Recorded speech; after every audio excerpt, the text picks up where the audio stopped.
Hey everybody. So one of my favorite jokes was, how do you get a technical question answered? Tell an engineer it's impossible. The other way to get information from somebody is to ask a programmer for code samples. Well, guess what? I have a computer engineering degree, and a user sent me a question in the mail. Here we go.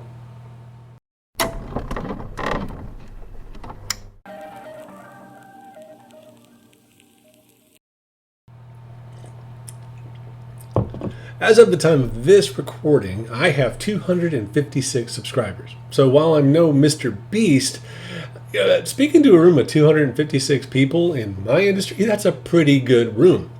So I want to say thank you to everybody who has subscribed to the channel and has essentially supported my ego. But I did get a comment, and I'm going to read it here today and answer the question. And, hopefully this will help some people. It's not an overly complicated bit of code, but it's something to go over, and I like to respond as best I can. I'm getting to everybody else's comments, but we're going to start somewhere, so we're going to start here. So, and I'm going to read it, but I'll put it up on the screen. Hannah writes, "It was a great video. Thank you. I was using this and I wanted to check if there is a Saturday between two selected dates, and if there is, I want to set or collect a value to a variable. Can I get any help?" Well, yes, we can do that, and we're going to do that here today.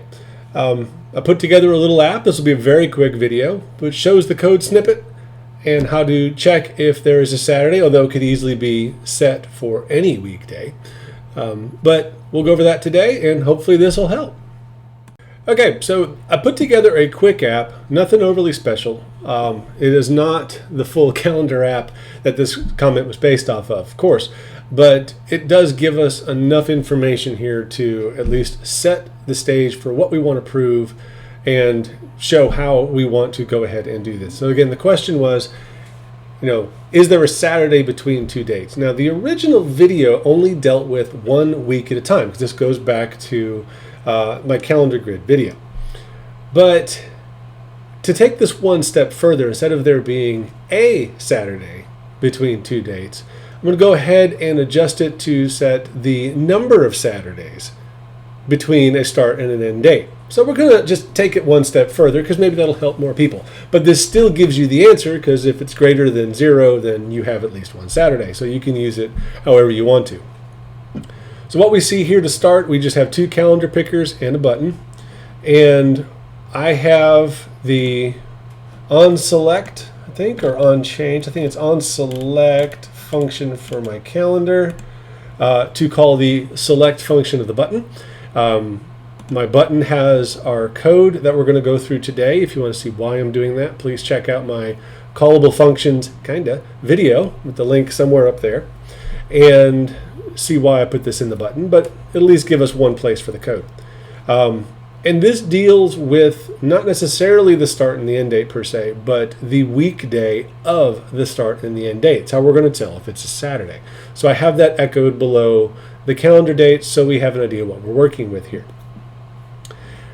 If we look at the code, now the formula for this, I will admit I didn't spend a lot of time to do, because that's what Google is for. So on Google, there's a lot of ways to do this, but most of them seem centered around Excel and now some Power BI. I didn't see any straight up Power FX functions for use here in Power Apps. So what I did find, I translated to Power Apps for us, and that is this function here.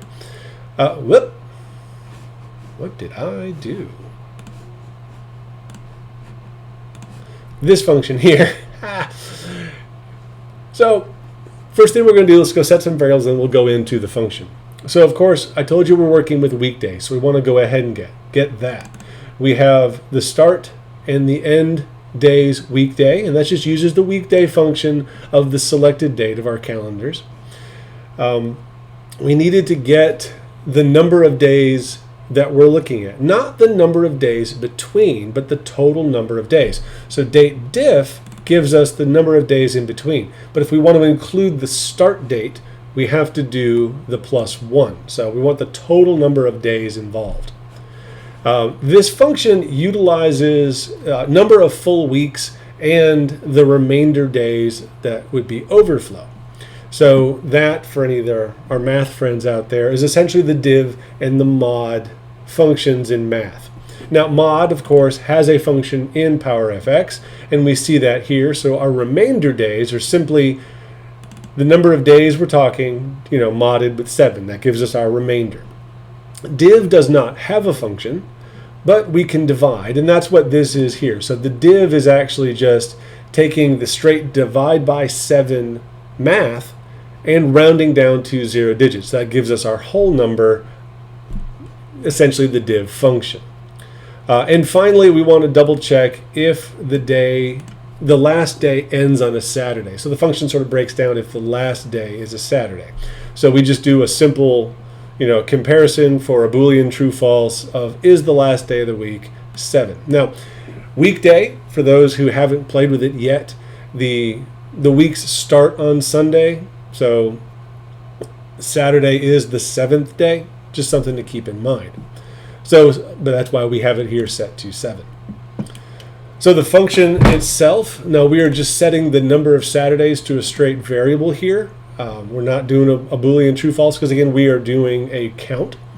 And so it's just simply if the start day and the overflow days is greater than 8, so did it go over a full week?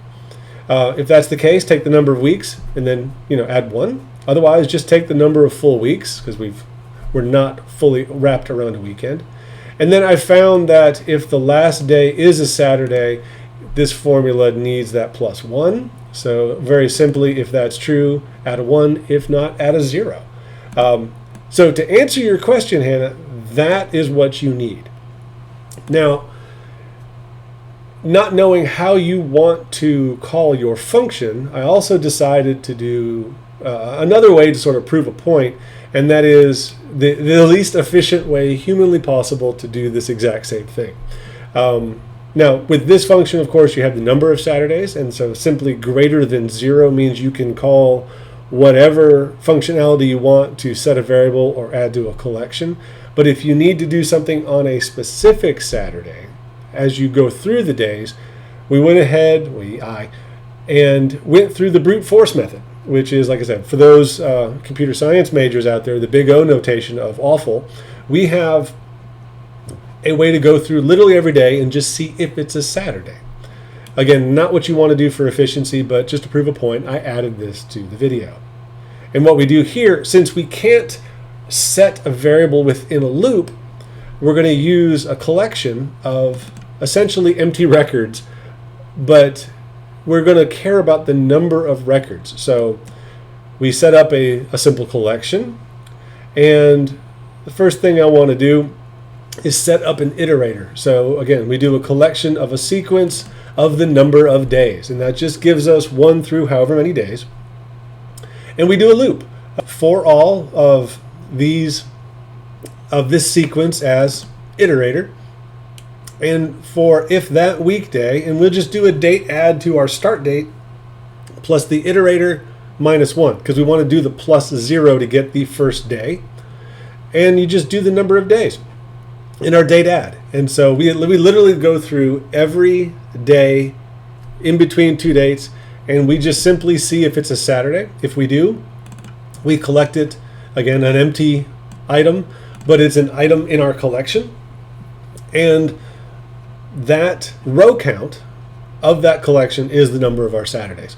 But again, instead of collecting here, you could set, well, you can't set a variable, but you could do something else. Ideally, you would just collect the day in your collection, whatever information you might need. With this information, I have some simple output that'll show us our raw data and our number of Saturdays. And you see here we're utilizing the count rows on call Saturdays and our var number of Saturdays that is set here. So let's see how it works. We have here our, we're at February, let's get it started. So we have February 1st through February 4th. Again, that is a Tuesday through a Friday. We do a test and we have no Saturdays. We change that to another week down the road. We have 1 Saturday. And again, the onSelect function is calling the buttons, whether I click test or simply change the dates. our functionality is being called. We could do the 4th through the 26th. We should expect 4, and we get 4. So this function gives you what you need. Again, it's pretty simple. Hopefully this helps and answers your question. Anybody else, if you have other questions or comments that you'd like me to address, I'd be more than happy to put something together for you. This was fun. It's softball season, so it gave me something to do during practice in between lessons. So thank you. I hope this helps, and I'll see you guys later.